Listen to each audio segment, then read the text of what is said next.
Hello, I'm Mark, I'm Casey. And I'm Patrick. and today we're going to dive into a Cars with Cords article that Patrick has wrote for us, but not for us, for himself. But we will get into that as soon as we roll that title. Casey, let it go. Let it go. You're watching the Tesla Life Express.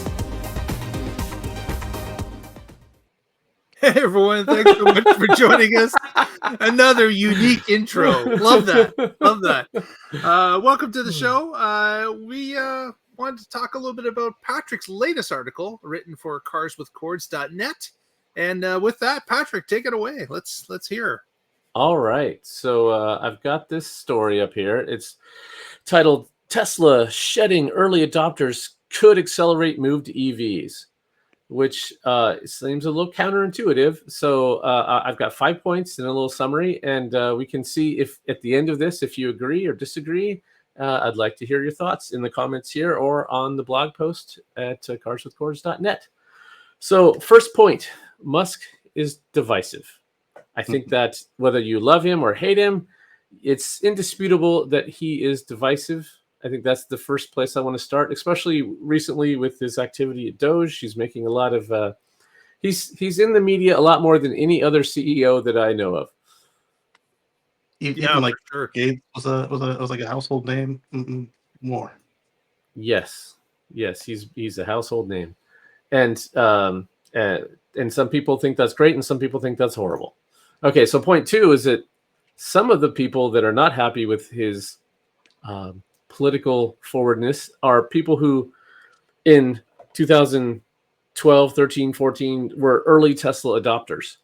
And these were people that came to the brand because of the vision that Musk had at that time of a future free from fossil fuels, moving to electrification, promoting solar, renewable energy, and moving our whole civilization. That was Musk then versus Musk now, who's worried about woke mind virus and other things. So that's causing some early adopters to flee the brand.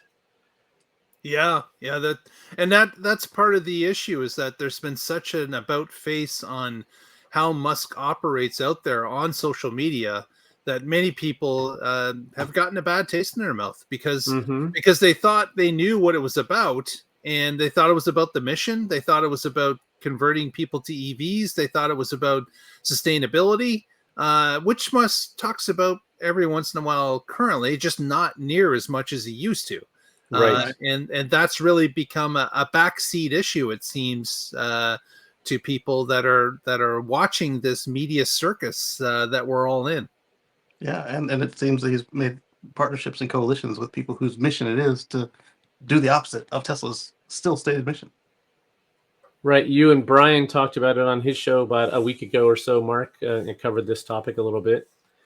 Yeah. So, and we just talked on the Wednesday show about how sales in Europe were down, and some of that is going to be because of the perception that people have about Musk. So anyway, so with some people leaving that brand, another point I want to make is that legacy automakers have been struggling with the transition to EVs.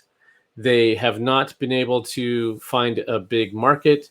They don't have that people who just love them and want to blog about them, have podcasts about them, talk about them kind of mentality. A couple of them are pretty good, but this is the chance that the legacy automakers have with these early adopters that are leaving Tesla's brand. This could be exactly what these automakers need, is someone who's going to be an early adopter. Means you take things that aren't perfectly polished. They still have a few warts and kinks and bugs to work out, and that will report those to the brand, help them improve their product. So that this is their chance. I think is the next point. So you're saying that you believe that this it gives other EV makers the ability to bring Tesla initial owners under their tent, because of course they don't have a controversial owner. They don't have these this major shift in how Musk is presenting himself, that Mhm. you think that they would have the ability, even though their product, as we would say today, is not quite there when it comes to, being, I guess the best it could be. Right. And some of them are Yes. very nice. They've got features. They've got some of the stuff we're used to, but they don't have everything. Right. And early adopters are the type of people that are willing to overlook some of those gaps that are missing and find a way to make it work. I just saw something where Polestar, I think this is clever of them, they're offering an additional $5,000 bonus if you trade in a Tesla when you're buying a Polestar. It is And clever. that, yeah, so I mean, that's exactly them trying to court these buyers. Because if you get someone to love your vehicle, and especially if you were early into EVs, you probably don't want to go back to ICE at all. Yeah. But you might be willing to switch brands to another EV. I mean, we've all had non-Tesla EVs. I had a Leaf. You guys both had Chevy Volts, and Mark, did you have a Bolt also, or just someone in your Bolt. family? Yep. Yep. Yeah. So yeah, we've all had other brands. So, but I'll never buy another ICE vehicle, but I might buy a different EV. So I think that this is their chance. So in some markets, Tesla's been 50, 60, 70% of the EVs sold in that market. Yep. And you can't just have one brand like that and actually move a large chunk of the population to it. You have to offer different form factors, different vehicles, different features, because everybody has different needs. So if we can move the entire industry, if these early adopters that Tesla's shedding can now be picked up by these other brands, this could be what helps make them actually get to the point where they can make EVs profitably, get to the point where then they can ramp down their ICE business, because right now their ICE business is often funding their EV efforts Yep. when it could be the other way around. And if you get this market, then that could really help. And we could actually have multiple name brands out there, multiple badges that make great EVs. And especially once they all start using NACS in North America, at least, then we would have a decent charging network. And you could actually have charging networks that were compatible instead of, oh no, this one's CCS, that one's CHAdeMO, this one's NACS. So that would be cool, because then you could actually have competing networks could grow and be able to try to do the same thing, court all these brands, whether they're Tesla or non-Tesla, because they're going to offer different amenities or faster charging or whatever it is. Yeah. Competition is good for the whole industry. Yeah, we see Mercedes has just committed to not make their EVs out of ICEs anymore, and Ford has had their Model E skunk works for a minute, Mhm. and then we saw Volkswagen launch the Volkswagen Auto Group has launched Scout, which is going to be an all EV direct to consumer brand, and I think they're on the right track to trying something new. Right. Yeah, I really like the points you made there. Taking a ICE vehicle and converting it to an EV is always going to be a compromise. You're never going to get the best aero out of it, or the lightest weight vehicle, or whatever other features you were looking for. Instead, it's going to be like, okay, we'll pull out the gas tank and the engine and we'll cram stuff in the space we have. And if you're a home hobbyist, that's great. But if you're an automaker, come on, you need to do better than that. Make Yep. a great vehicle from beginning, purpose built, so that you can make it compelling instead of a compromise. Yeah, I mean, it is expensive, but unless you're only planning to sell just a token amount, your customers Mhm. will appreciate it. They'll talk about it, and you'll end up selling more. Yes. Well, there you go. That's the story. And if I'm off my rocker, let me know. Thank you, off your record. There's been a lot going on lately in around the world, but particularly in the States, in North America, where he's rubbed a bunch of people the wrong way, and they keep Yeah, I think I'm trying to find the silver yeah, lining in that. yeah. Yeah, it would be interesting to see if early adopters actually do it. The only problem I have with the theory, and it's subjective, is that a lot of us have come from other EV brands to Tesla Mm-hmm. because of the great integration between their software and their hardware and how it works in tandem with the supercharger network, which is one of the things, as you mentioned, has been given to other brands. I Mm-hmm. concede that for sure.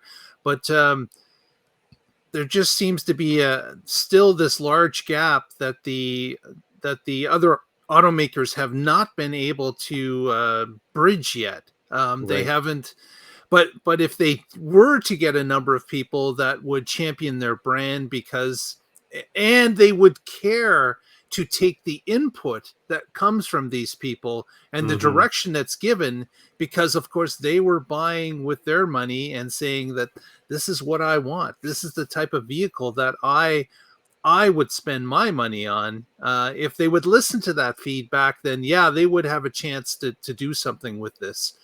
But I'm And there's, kind of concerned that many of them are just kind of stuck in their ways. yeah, They're following policy that seems to change every time a new administration comes in.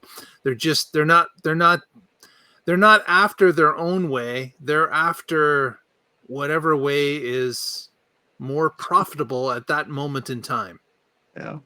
Mm-hmm. And to your point though, like we've told them what we want, we've showed them what they want, and they have such an opportunity right here because every time Musk comes through and lays off 10, 25, 35% of the company, it he doesn't do it cleanly. So they sit there in shambles, they're shaking, they're like, what the hell? And it's the perfect opportunity to say, hey, customer service is important to us. You're not going to have a bad time in service. We're not going to sell the loaner fleet just randomly.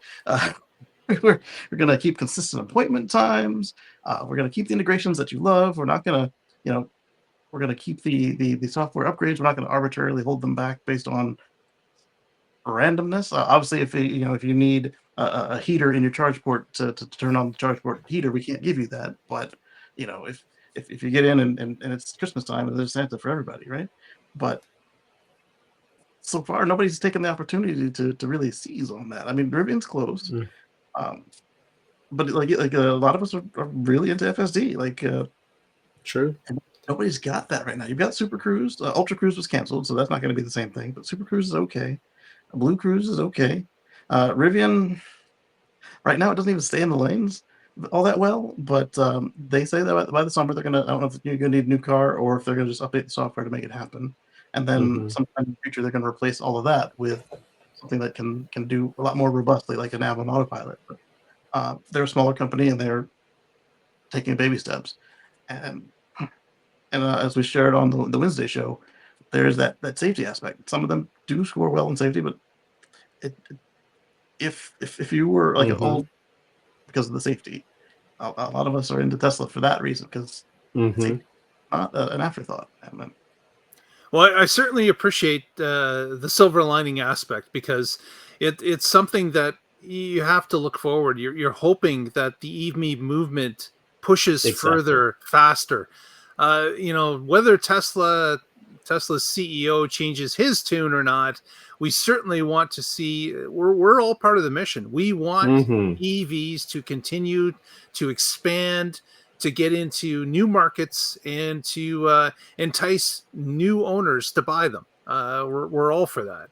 Right. Um, and I certainly don't want to just be a Tesla fanboy. I want the EV industry to get better because of course better competition is great for consumers like you and I. we So don't have a choice to that's competition. where I want it to go.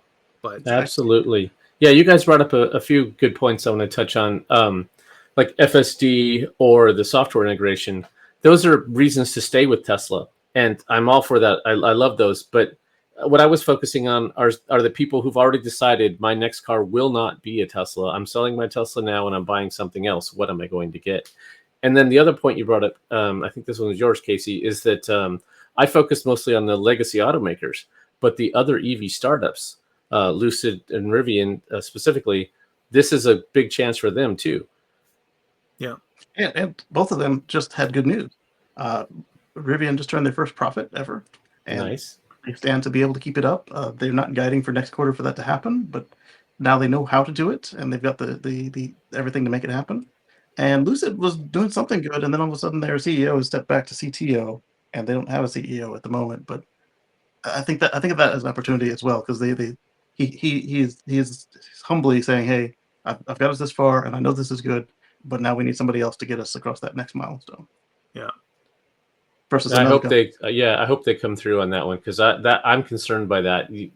It seems like they should have had the new CEO all lined up before he stepped away. So this Yeah, it is sounds like interesting. kind of a surprise to them. Yeah. Yeah.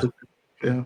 But at least unlike another EV startup, they didn't roll their vehicle downhill and be like, "Hey, it's doing great." Yes, they are definitely better than those other guys. Another silver lining in the cloud. Yes, yes, Yes. indeed. Who've recently declared bankruptcy. But let's turn out to our viewers. What do you think? Do you think that there is the ability for others to gain from Tesla's loss? Do you think that early adopters would give another EV a chance? Do you think that the brand they go to wants their feedback, would listen to their feedback, would abide by it? Let us know in the comments, or again, log on to carswithcords.net and leave the comment there. We'd love to hear from you and what your opinion is on this subject. Yeah. Have you done it? Has one of your friends done it? Oh yeah. Have you left the Tesla brand? That would be a good one. I want to hear from you. Yeah. Have you decided not to, and what reason? And with that, I think we'll wrap it tonight. Casey, any quick shout outs? Yeah. So on Sunday, catch us at youtube.com/Casey Green or x.com/gcustom for Let's Chat with Casey and Friends. We're going to discuss, like this, a wider look at the industry, as well as adjacent topics like solar and batteries and saving money, recalls, that sort of stuff. And then catch us again on Monday for the Tesla Life Edition 2. Same time, same place. If you're watching, when it comes out, it premieres at 7 p.m. on the Tesla Life Show. And then on Wednesday, catch us live for the Tesla Life Show at 7 p.m. Eastern. Very good, Patrick. Well, first I want to say thanks, Mark. Thanks for letting me come on and talk about this. It's really interesting, and I like being part of this crew, so that's fun. And as always, I'm with the Oregon Electric Vehicle Association. You can find us at oeva.org, and I blog occasionally at carswithcords.net, where I write about my future free from fossil fuels. Thanks. You can catch the full article. Very good. Remember, press that subscribe, press the thumbs up on the video, help us out. And Casey's going to get us some fireworks as we leave for tonight. But again, thanks everyone for joining us. And Casey, there he goes. He got it. We will see you next time and find out what's happening in the Tesla life.